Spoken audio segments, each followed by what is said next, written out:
नमस्कार दोस्तों, स्वागत है आपका टेक्निकल आस्क में और मैं हूं किशन चंद। दोस्तों, इस वीडियो में हम आपके लिए लेके आते हैं स्पेस, डिफेंस और इंटरनेशनल खबरों से जुड़ी हुई जानकारी।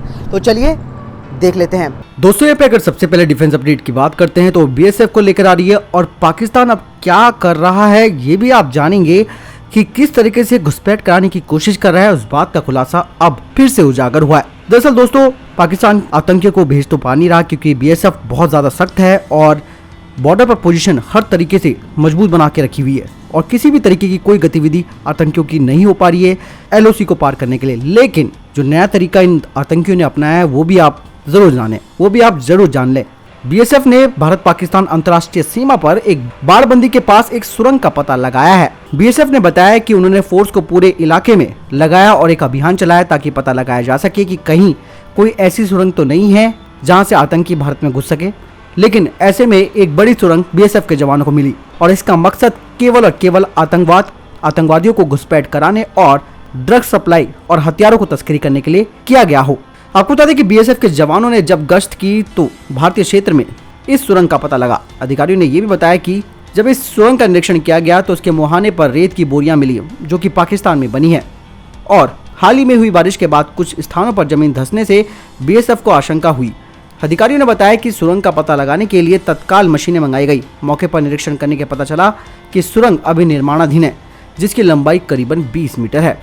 सूत्रों ने यह भी कहा कि सुरंग करीब 25 फुट की गहराई में बनाई गई थी और ये बीएसएफ की वेलबैक सीमा चौकी के नजदीक खुलती है। साथ ही बताया कि बीएसएफ ने ऐसे अन्य किसी गुप्त ढांचे का पता लगाने के लिए अंतर्राष्ट्रीय सीमा पर बड़ा अभियान को चला रखा है। सुरंग से मिली जो ये बोरियां हैं रेत की, उन पर कराची और शकरगढ़ लिखा है और इस सुरंग का निर्माण हाल ही में हुआ है। साथ ही बताया कि सुरंग से पाकिस्तान सीमा चौकी गुलजार की दूरी करीबन 700 मीटर है। दोस्तों, यहाँ पे अगली खबर एलसीए तेजस को लेकर आ रही है। इंडियन एयरफोर्स के द्वारा जारी किए गए टेंडर में एल्बिट सिस्टम से 44 से अधिक -4 हेलमेट माउंटेड डिस्प्ले और साइट यानी कि HMDS की खरीद के लिए बात कर रहा है क्योंकि एलसीए तेजस को इंडियन एयरफोर्स में अब शामिल किया जा रहा है। -4 पायलटों को केवल लक्ष्य को देखते हुए अपने हथियारों को निशाना बनाने में सक्षम बनाता है और पायलट को हेड अप डिस्प्ले के समान जानकारी भी देता है जिसमें अवेयरनेस हथियारों को प्राप्त करने की अनुमति मिलती है। इसके अलावा वेपन सिस्टम को डायरेक्शन देने के लिए पायलट अपने सिर से ही इशारा कर सकता है। डैश पायलट को line of site, relative aircraft और ट्रांसफर की इंफॉर्मेशन देने के साथ साथ और एयरक्राफ्ट की सिस्टम की जानकारी भी देता है। डैश किसी भी लड़ाकू विमान के अनुकूल है। इसे उन्नत मिसाइलों और स्मार्ट हथियार लॉक इन एनवलप से इंटीग्रेटेड किया जाएगा। यही नहीं, आपको बता दें कि -4 नाइट विजन गॉगल्स के साथ नाइट फ्लाइंग की क्षमताओं को भी बढ़ाएगा। Colour day and night display, 3D symbology, head tracking, sensor और वेपन क्यूइंग प्रदान करता है। आपको बता दें कि भारत इलेक्ट्रॉनिक्स लिमिटेड और इजराइल की एल्बिट सिस्टम ने 2019 में हेड माउंटेड डिस्प्ले सिस्टम के लिए टेक्नोलॉजी ऑफ ट्रांसफर एग्रीमेंट पर साइन किए थे जिसके तहत हेलमेट माउंटेड डिस्प्ले सिस्टम यानी कि HDMS, हेलमेट पॉइंटिंग सिस्टम यानी कि HPS संस्करण 2 यानी कि वर्जन 2 को लाइसेंस के तहत प्राप्त किया जाएगा। इसके अलावा हेलीकॉप्टर पायलटों के लिए भी BHL के द्वारा इन सिस्टम्स को बनाया जाएगा। दोस्तों, अगली खबर की बात करते हैं तो वो आ रही है सिक्किम के नाकुला से।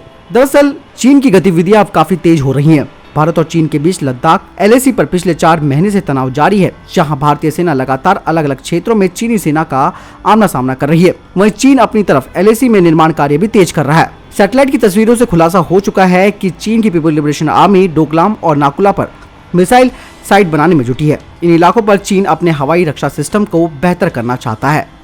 चीन अपने हवाई क्षेत्र की सुरक्षा के लिए एयर डिफेंस लगा सकता है। चीन की इस हरकत का खुलासा ओपन सोर्स हैंडल डिट्रस्फा में हुआ है। एक अन्य सैटेलाइट इमेज में पता चला है कि मिसाइल साइट की लोकेशन डोकलाम में चीन, भूटान और भारत के बीच बने ट्राई जंक्शन के करीब है। इसी जगह में 2017 में भारत और चीन की सेनाएं 2 महीने तक आमने सामने थी। इस जगह पर surface to air missile site बनाई गई हैं, जो कि पहले के एयर डिफेंस की कमियों को पूरा कर देंगी।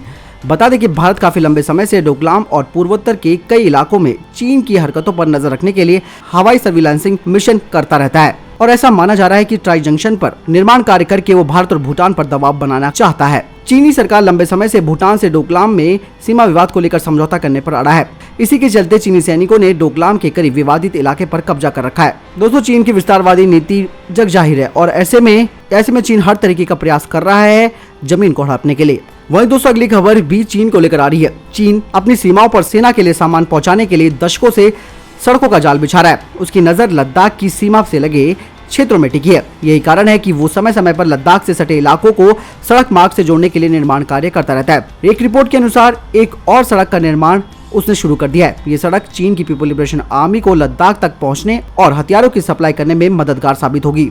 पिछले कुछ समय से सैटेलाइट तस्वीरों से पता चला है कि पूर्वी लद्दाख के उत्तर पूर्व में नए सड़क का निर्माण किया जा रहा है। ये सड़क लहासा से काशगढ़ तक राष्ट्रीय राजमार्ग 219 को जोड़ने का काम करेगी। बता दें कि पूर्वी लद्दाख के क्षेत्रों से गुजरने वाली सड़क को 1950 के दशक में पहली बार बनाने का काम शुरू किया गया था। 1957 तक इसका निर्माण पूरा कर लिया गया। बाद में ये सड़क भारत और चीन के बीच विवाद का कारण बनी और 1962 का युद्ध हुआ। दोस्तों यहाँ पर हमें कमियों की अगर हम बात करते हैं तो भारत की भी यहाँ पे सबसे बड़ी कमी ये रही कि भारत लंबे समय से इस जगह पर निर्माण कार्य नहीं करा पाया, क्योंकि पहले की जो सरकारें रही उन्होंने बिल्कुल इस और ध्यान नहीं दिया और ये राष्ट्रीय सुरक्षा के साथ बहुत बड़ा समझौता किया गया। चीन लगातार अपना इंफ्रास्ट्रक्चर बढ़ाता रहा लद्दाख के एरिया में और भारत वहां पर शांत रहा। लेकिन जब से भारत ने भी अपना निर्माण कार्य तेज किया और चीन को उसी की भाषा में जवाब दिया तो चीन तिलमिला उठा और उसने बॉर्डर विवाद खड़ा कर दिया। दोस्तों यहाँ पे अगली खबर की बात करते हैं तो एयर डिफेंस कमांड को लेकर आ रही है और एयर डिफेंस कमांड में कौन कौन सी एयर डिफेंस सिस्टम लगेंगे इस बारे में हाल ही में खुलासा किया गया है। दोस्तों जैसे कि मैंने कल के डिफेंस अपडेट में आपको बताया था कि अक्टूबर तक भारत अपनी एडीसी यानी कि एयर डिफेंस कमांड को बना लेगा और इसका जो मुख्यालय होगा वो होगा प्रयागराज। और इस एयर डिफेंस का मुख्य काम होगा दुश्मन के हवाई खतरों से जैसे कि लड़ाकू जेट से अपनी सीमाओं को बचाने का और साथ ही किसी भी तरीके के यूएवी का मुकाबला करना। एयर डिफेंस कमांड की अध्यक्षता 3 स्टार एयर मार्शल के द्वारा की जाएगी और वही तीनों सेवाओं की वायु रक्षा बलों को नियंत्रित करेगा।